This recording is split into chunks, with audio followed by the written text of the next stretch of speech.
Alright, YouTube, coming back at you with another repair video. This is a stainless steel. No, look, that's ice that they got from the store. It's a stainless steel Thermador built-in refrigerator. Getting ready to take this door off and replace the ice maker. And here is the model up here. I'm going to turn this power off.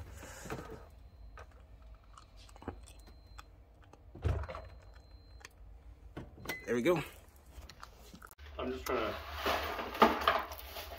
It's my ice there, yes sir. Alright, so here is the ice maker here. We got the door off from the unit. As you can see, the door is over there. There goes the new ice maker. And there's the old one.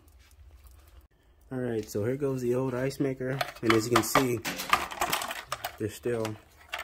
I mean, the ice maker made ice, but it just wouldn't drop it. So a lot of common problems with these ice makers, or a lot of ice makers, is the module just inside of here, behind here, will call in for water, but once the ice gets in there, it's not strong enough to turn it, so it gets stuck and it won't dump the ice out.